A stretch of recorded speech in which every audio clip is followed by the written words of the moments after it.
गो तुझ्या मैत्रिणीचो मेसेज दिलो तुका भेटा घेता तिका काहीतरी मेसेज पाठवून कारण सांग आम्ही बाहेर चाललो म्हणून. किती आहेत माझीच मैत्रीण आहे, तिका येऊन देत घरात. आता हिका कोण सांगतला? कालच तिने 4-5 हजाराची साडीची खरेदी केली आता हा येतली दाखव मग ही बघतली आणि ही माका पिडतली. औषध खावरण ह्यांच्या नवऱ्यांकडे पैसे आमच्याकडे पैसे नाही. गावात माझी म्हातारी आहे ना, ती माझी सारखी आठवण काढत असता. म्हणता दर 4 दिवसांनी तू येत जा. माका काही शक्य नाही म्हणून मी दर 2 महिन्यांनी जातोय. मी गेलोय ना का ती माका अशी जवळ घेता. म्हणता माझो बाबा इलो, ती म्हणता दर महिन्याक येत जा, निदान त्याच्यासाठी तरी मी दिवस ढकलतोय. ती माझी म्हातारी आहे ना, ती निदान 10-12 वर्षात तरी अजून जगाग होई म्हणून मी दर 2 महिन्यांनी गावाक जातोय हो. आणि अत्यंत महत्वाचा म्हणजे तुझ्या भिकारड्या फालतू दरिद्री कंपनीन 4 महिने माका पगार देऊक नाही. मग मी गावात जाऊन 4 भजनाच्या बारी केलाय तर 8 महिन्याचा पगार वसूल करून ये.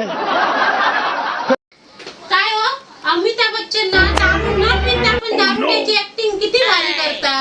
बरोबर आहे, पण हिका कोण सांगतला? दारू न पिता पण दारुड्याची ऍक्टिंग करणं सोप्पा, पण दारू पिऊन येऊन न पिल्यासारखा दाखवणं ह्या भरपूर कठीण आहे. त्या दारुड्याकच माहिती. काय गो सूर्य आणि बायको दोघांमध्ये काय साम्य आहे तुका माहिती हा? काय साम्य आता सांगा. बघ दोघांकडे पण ना रागाने एक टक जास्त वेळ बघू शकणार नाही.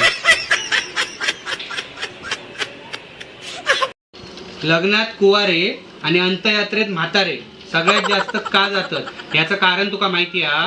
नाही माहिती, तुम्ही सांगा बघू. दोघांका पण चिंता असता मी नाही गेलोय तर माझ्या वेळी कोण येतला. बरं समजा मी तुला रजा दिली, हा. समजा मी तुला रजा दिली, हा. तू करणार काय? करणार काय म्हणजे मे महिना आमच्याकडे पाहुणे येतात हा. त्या सगळ्यांका मी माडार चालन असे नारळ दितलं, बरं. नदीचे मासे आणून दितलं, बरं. त्याच्यानंतर आमचे सगळे विहिरी गावचे साफ करतलं, हा, हा. आमच्या वाड्याची सत्यनारायणाची पूजा संडास करूचो. मग इथे कर. छे! अरे गावात एक संडास तयार करूचो ना. असं काय करता? थांबा, व्हिडिओ पुढे करू नका. पहिला माझा ऐका आणि मग तुमचा व्हिडिओ पुढे करा. बघा मालवणी ज्याच्या खिशात माल असान द्या नसान दे, पण ज्याची वाणी नेहमी गोड तोच खरो मालवणी. तिला लक्षात. नमस्कार गावाल्यानो. बायको ह्या जर शब्दाचा अर्थ करतो झालो तर बा म्हणजे तुमच्या बाजूने भक्कमपणे उभी राहणारी. य म्हणजे येईल त्या परिस्थितीत गंभीरपणे तोंड देणारी. आणि को म्हटलास तर कोणासाठी नाही तर फक्त आणि फक्त गोवासाठी जगणारी. ती म्हणजे बायको. सुखदुःखात साथ देणारी म्हणून तिका बायको असे म्हणतात. हिला लक्षात.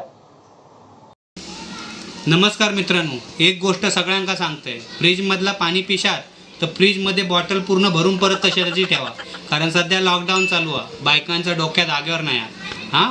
पूर्ण तुमच्या मोबाईलपासून ते नोकरीपर्यंतचे सगळी प्रकरणं बाहेर काढतली आणि शेवटपर्यंत भांडणं करत राहतली, जीव खातली. हे माझा अनुभव आहे म्हणून तुमका हात जोडून सांगतोय. काय गो तर मच्छर मारूचं औषध आणलेलं काल हा, त्याचं चारणे सोडून फायदो नाही. रात्रभर कानाकडे मच्छर नुसते गुणगुण करत होती. खायला आणलंस औषध फालतू? हो त्या काय औषधाचा प्रॉब्लेम नाही, तो मच्छर मेला ना त्याची आऊस बापू चेडू सगळी पोरा येऊन ना तुमच्या कानाकडे रडत होती.